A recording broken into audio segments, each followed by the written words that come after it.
the word you said, slum landlords. Do you have any apology for that, or just that by mistake you just said this thing, right? I'm not going to apologize for a word that is in the dictionary. The word slumlord is in the dictionary. The word I will read you the definition of slumlord. No. In the dictionary. The slumlord in the Okay, so with respect, my time has already gone over 10 minutes. But do you have any? You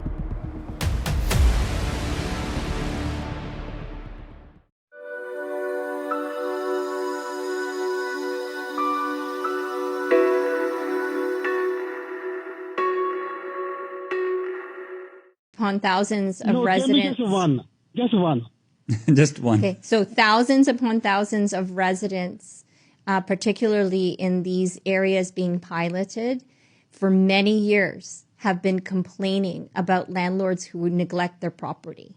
So the biggest reason for the inspiration behind licensing landlords was the thousands upon thousands of complaints related to violations of property standards, health and safety standards of many of these residential properties that are being rented out. I got the point.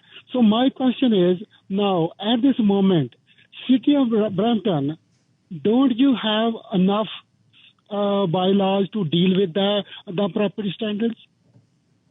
And thank you for that question. And so for many, many years, we have been trying to deal with it in a very reactive way. So waiting for the complaints, and then people calling 311, and then 311 letting bylaw officers know, then bylaw officers knocking on the door, the landlord's not home, landlord cannot be found, and then we can't do anything, and then the neighbors in the area call 311 again, and then they call bylaw again, bylaw knocks on the same door, there's no landlord there, and nothing can be done. So reacting to the problem, reacting to the negligence of landlords wasn't working. And it took up a lot of money, quite frankly.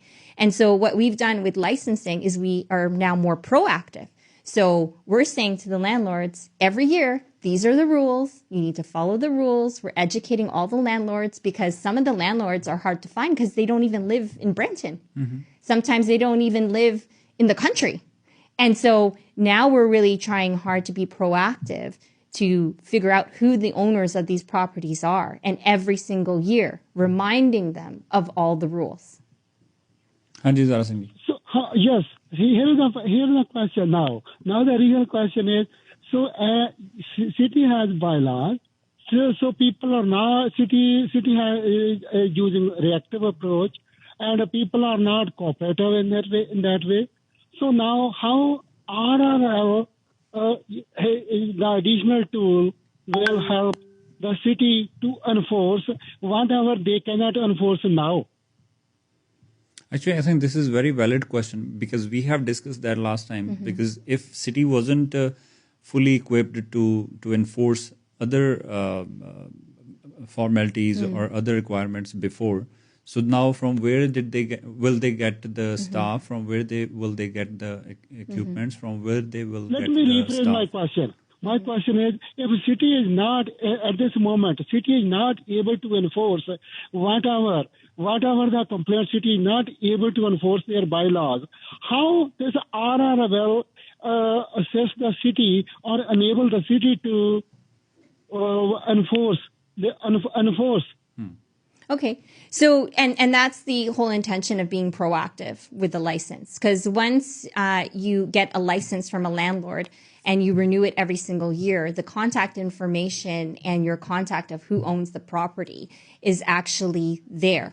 Right. And you have it at your fingertips. So when there's a complaint on the property, we know who to call right away.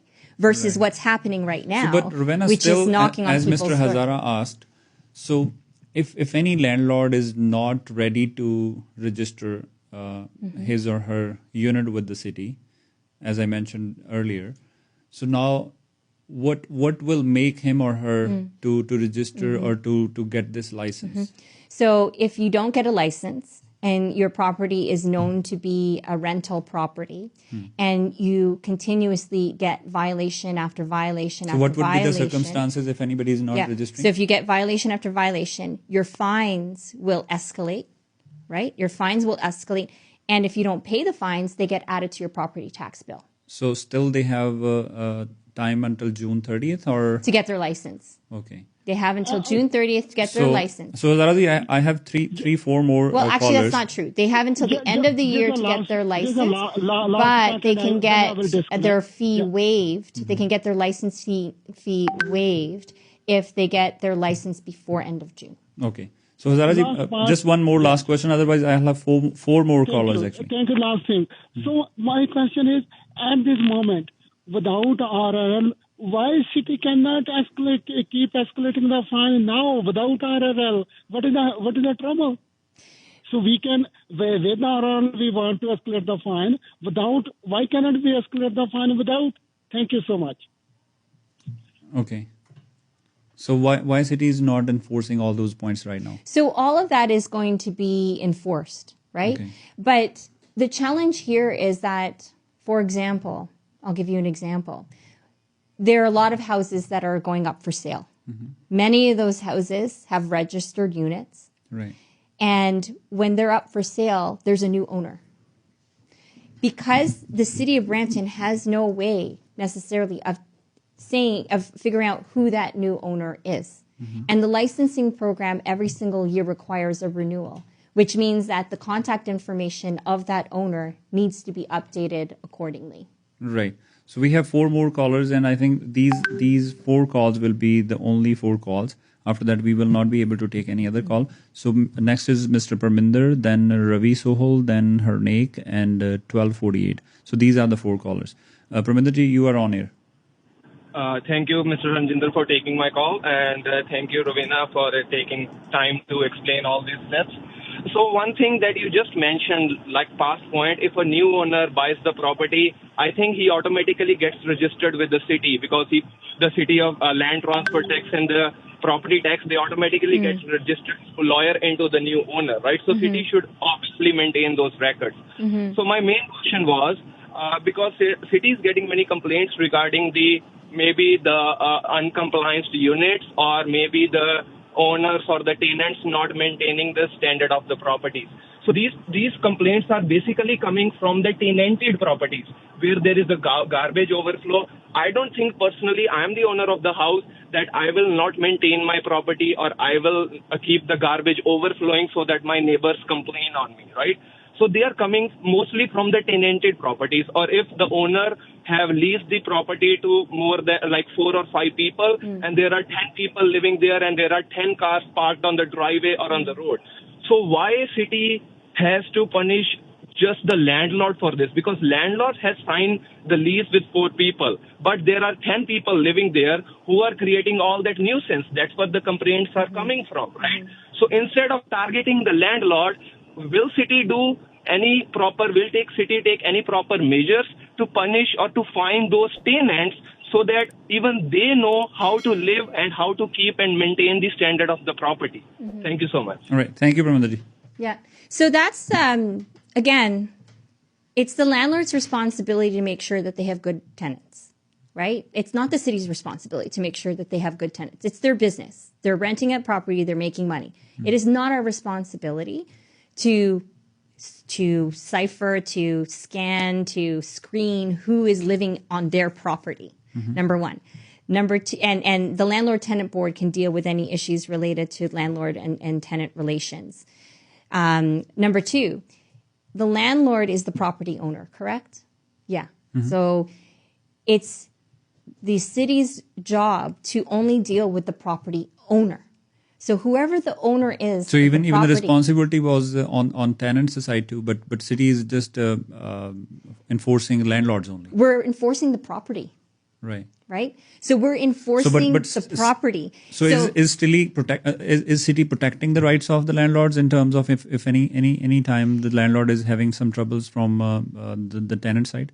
Well, if cars are so that's the major question actually. Yeah. So if cars are illegally parked on the road. Yeah. Or if cars are illegally parked on the driveways, we can ticket the cars for being illegally parked. Yeah. If those cars are owned by the tenants, then the tenants will feel the brunt of that. So actually, Rowena, before I go to the next call, so why not we have any kind of program there where we know that this property is been rented to this such and such family or the person, and now that person is responsible for that property, because landlord is not living on that property, so he's not responsible directly for any misdeed on that property. But it's his property or their property.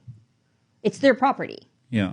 So if it's their property, and they have made the decision to allow, that's the point where landlord wants to get some relief on. If it's their property, let's say it's your property, and you've allowed and you've screened your tenants, and you're collecting rent from your tenants, and you have made the decision. The landlord has made the decision to allow those tenants to be on their property, right? So why is that the city's fault? Do you see what I'm saying? But same time, why that's the landlord's fault?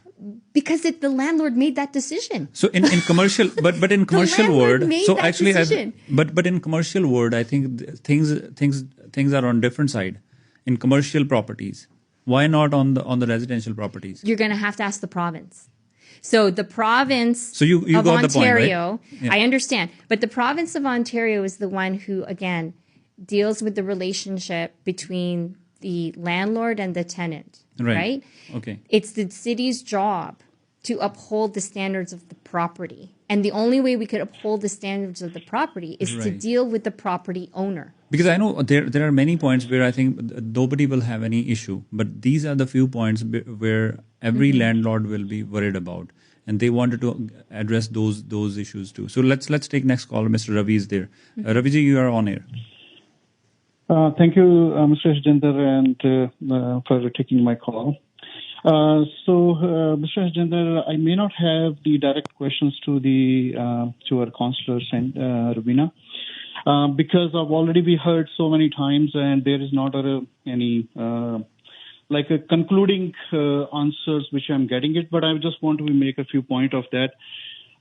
So far, since this license program has been launched, there was 7 concern we raised. 4 we already had the win to convince the city to tackle that. So the 3 are still outstanding. So that we will be still keep fighting on that.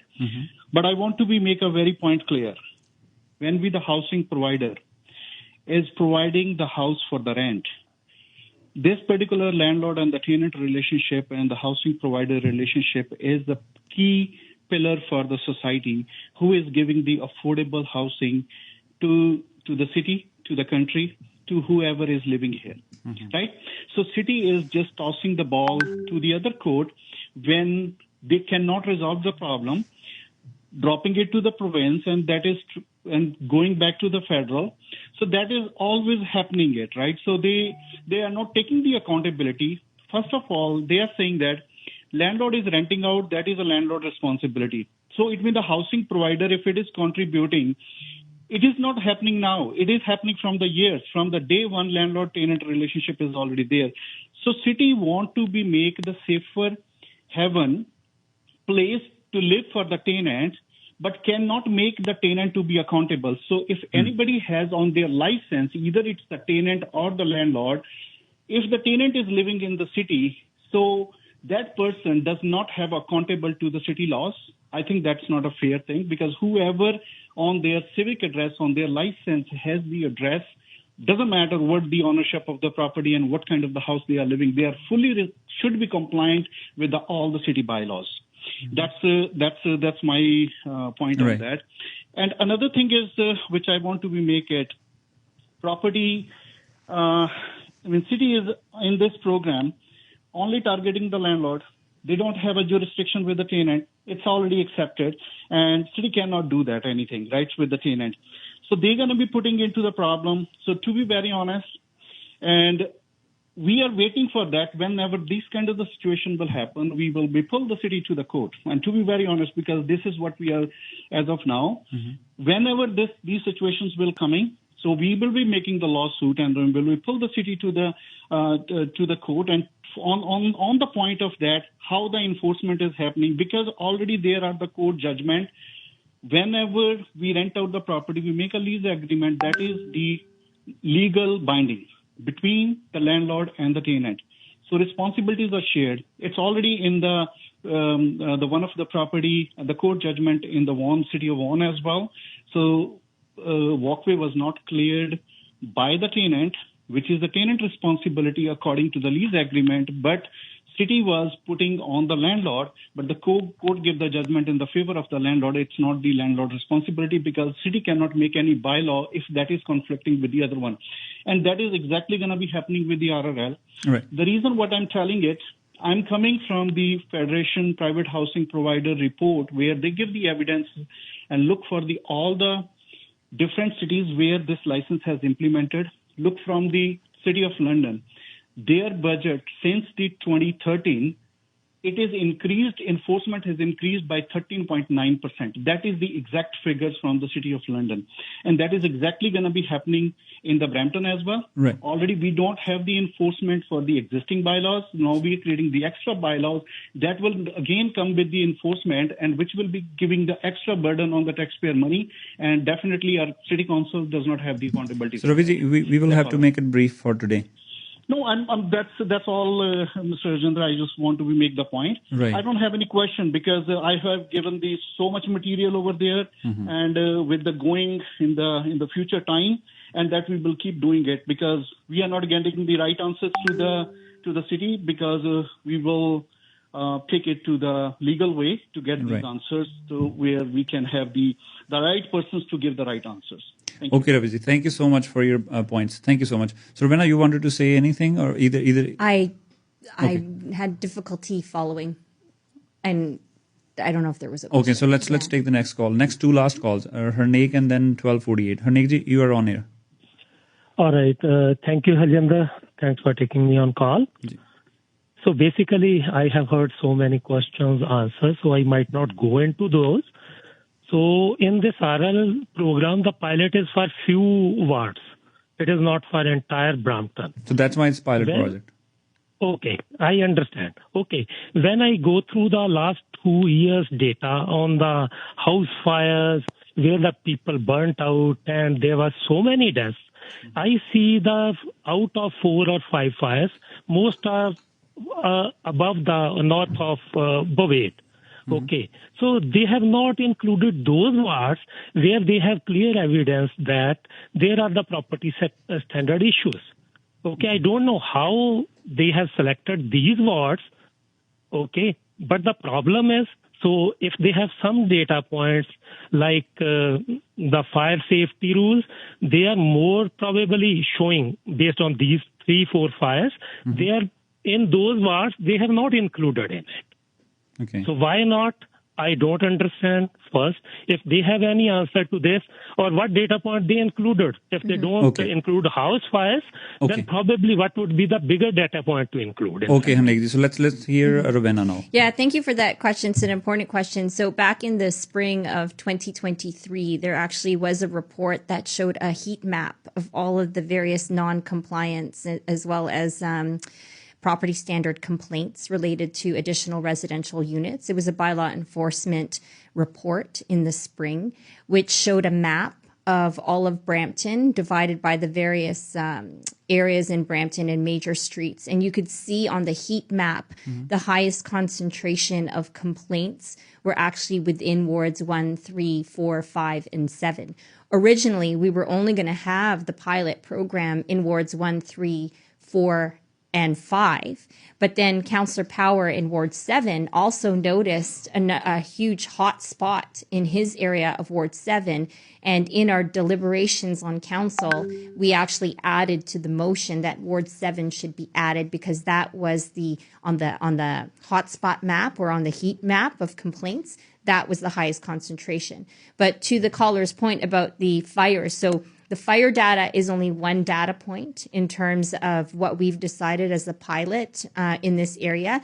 the other data points are related to parking infractions, garbage, rats, complaints, building issues, and fire code. So it probably is that perhaps there are some fires happening in illegal units outside of the pilot program. But this pilot program is really to test where the highest concentration of complaints are located, which was indicated and decided upon based on the map from that report last year, as well as testing it and then rolling it out accordingly. So what would be the length of this pilot project? So it's going to be for 2 years. So for these selected... For these areas. And then we are going to be rolling it out. I've received, similar to this caller, residents from other areas outside of the pilot saying, Councillor, we really want this in our area because my neighbor's doing this, my neighbor's doing that. There's like 15 cars parked here, and like there, I know for sure that this is an illegal unit. A lot of residents want it in the areas outside of the pilot, but we really want to make sure that we learn. We've already learned over the past couple of months on how to make it better. So let's take the last call. It's 12:48. So you're on air. May I have your name, please? Yes, my name is Mandeep Singh. Okay, Mandeep, you're on it. First of all, thank you very much, Councillor, for coming up this media, and thank you, Harjinder, for taking my call. Thank you, Mandeep. So, yeah, I know a couple of callers before me, they asked another questions, and you answered very well, and some of the answers you are still pending, right? So, Councillor, with respect, I really appreciate, because I am the last caller, if you specify, just like the last caller said, there are so many fires. Do you have is the exact stats if I want to figure out what is the stats saying, where is the more complaints coming? Is it available on the Brampton city site or no? That's my first question. Okay, and you can answer by one. That's okay. You can go ahead and answer me. Then I can. So do we have any stats? Yeah, like I said, the decision of where to pilot the program was actually based on a public report that was debated and brought forward at a council meeting. So that report has been available to the public for over a year now. And that so shows the actual where people heat map. Can get the access of that report? It also was presented in one of the updates where I asked planning staff when we were looking at the program again to share on the presentation how we made the decision of the pilot program. So yeah, that report, that heat map is actually available online and has been for a long time. So it's on city's website? Oh yeah. Okay. Yeah. Okay. And second, a second thing you said, just like about 2 minutes ago, you said that this is pilot program maybe lasts for 2 years, right? This is according to my perspective. I'm not defending, offending you by saying this one. So basically, that's my personal opinion. So right now, it means the city is taking a decision to divide and rule the Brampton residents. The why I say this word, I'm saying again, I'm not offending you. I'm offending whole council. So after 2 years, there will be an election, right?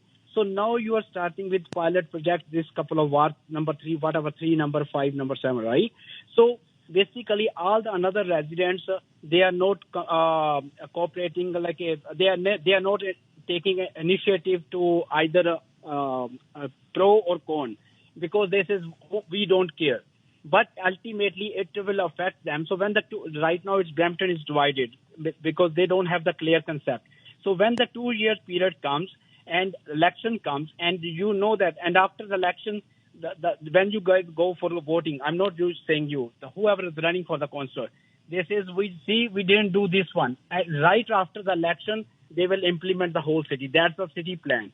But my question is that if it's a health and safety issue for the pilot, why not whole Brampton right now? And just another thing, I heard in one of the statement of one of the councillors, they says they are spending $1.4 million on this one, which are already there are bylaws to enforce these things. So if they are spending $1.4 million, and when the council comes in power, and when they ask for voting, there was so many issues. Even the councillor who's running in my ward, they says we will do this for garbage issue, just like the compliance units, right? Right. They just give me 1 second, Harjinder Paji. So they are if somebody has a compliance unit with the city, right? Then taxes are already increased. How come they don't have the 2 pins? Because they are saying we are bringing this one due to the health and safety, and the garbage is overflowing. if the two families living up and down, definitely they need the two garbage bin. And even if it's a one garbage bin, they should be, the garbage truck should come every day, not after 15 days. So did the city take any initiative to do this enforcement like on the I have another two questions, please. Actually, Malpreet, we are running out of time, actually. Yeah, please, Harjinder Paji, because I'm the last caller. Can the with respected councillor answer this point, if you don't mind? If she don't mind. I've lost track of what the questions are. Do you remember, Harjinder, what the question? Because I think there were so many questions. Okay, you said health and safety. Okay, let me in a nutshell. You says the pilot project is for the health and safety of the Brampton residents. God forbid something happen in the another ward, which is the city don't know that is a non-compliant dwelling or compliant dwelling. So why it is a health and safety, just like it's a COVID vaccination, or the city says we are doing, or the province says we are doing only the one area, North Ontario, North of Vancouver. When they did the health and safety, they did for whole Canada. Right. So now you are taking care of the safety of all the Bramptons. But how come do you have any justification for that? Why only pilot project for that particular area? So Malpreet bhai, thank you. Really appreciate it, but I think we'll have to wrap it up now because I know Rowena, I think on this note actually. I really want to know the garbage answer. Okay, so she can. What about the garbage? The two bins. What about the two bins? Okay. So if you're a landlord and you have a lot of people living in the home that originally, so when you have a single detached home, let's say, usually that single detached home is meant for maybe a family of 6 people, right? Absolutely. But when you convert it as a landlord, when you buy the property or you convert it into 4 units, now you have maybe 12 people living in the house, right?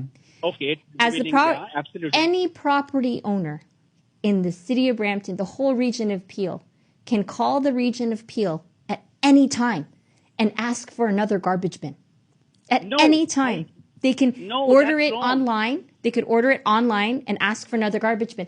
Do they have to pay for another garbage bin? Yes, they have to pay for another garbage bin because that home was not originally supposed to be for 12 people. That home was originally supposed to be for maybe 6 people. So if you buy the property and you're renting out the property, collecting maybe $400, $500 rent per person, certainly you can call the region of Peel and ask for another garbage bin. Okay. But the first thing is that I called a couple of times. They says no. Even so, Malpreet bhai, I think that's on a personal basis. No. But the thing is that if they make the legal dwelling unit, the city is charging the extra tax. They should provide for the another bin too, right? Yeah, and so this is really good feedback that during the pilot during the pilot program we can certainly look into, especially when right. So Malpreet bhai, thank you so much. And last not the least, 30-second question, please, with respect. 30 seconds. I won't take even 20 seconds. Yeah. Okay, councillor, with respect. Now you are going to all medias. The word you said, slum landlords. Do you have any apology for that, or just that by mistake you just said this thing, right? You have any feedback or answer for that thing or no? Okay, Malpreet bhai, thank you, brother. Thank you so much. No, please. Okay, Rowena, what's your answer on that? So with respect. I'm asking with respect. Okay, so with respect, my time has already gone over 10 minutes. But do you have any? You said I didn't mean to, but I offended like that way. So okay, so with respect, just because we are using the word slumlord, so again, the word slumlord is in the dictionary. The word I will read you the definition of slumlord. No. In the dictionary, the slumlord in the dictionary. Let's you've asked. I've waited for all your questions, and I'm going to respond. Let's answer her now. So the definition in the dictionary. This is not a swear word. It's in the dictionary, Merriam-Webster dictionary.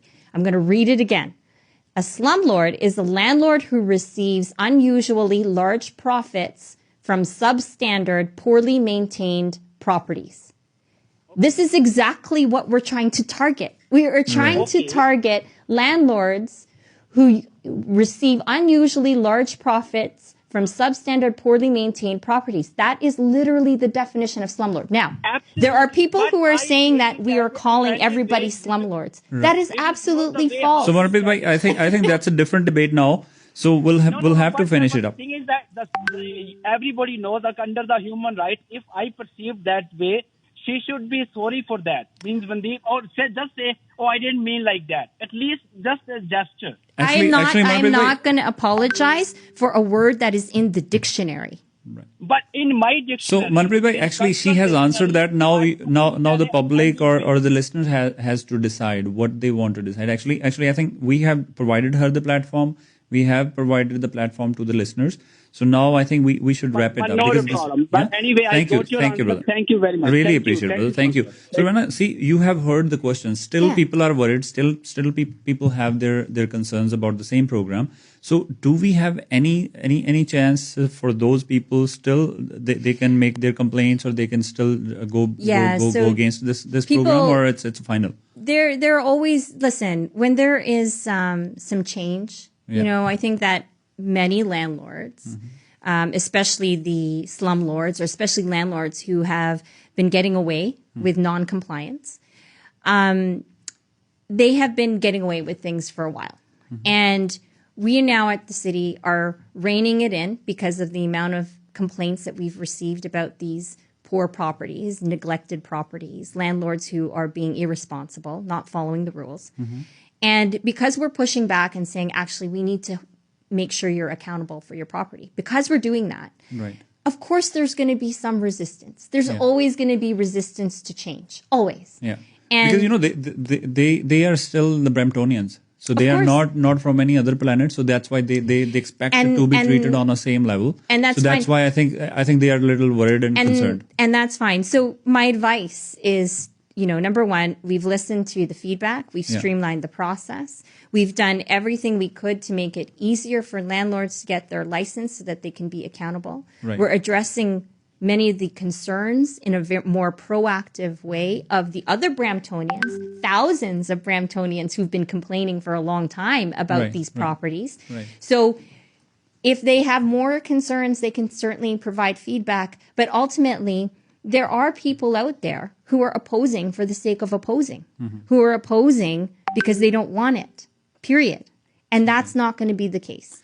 Okay, Rowena, thank you. I think it's more than 1 hour now. It's almost 1 hour. Yeah. So thank you so much for your time, and thank you to all the listeners and callers. And we apologize. Maybe we were not able to take many calls, but still, I think they heard you. You heard them, and your closing remarks. Thank you very much. Okay, Hope to see you again soon. Thank you so much. Take care. Bye-bye.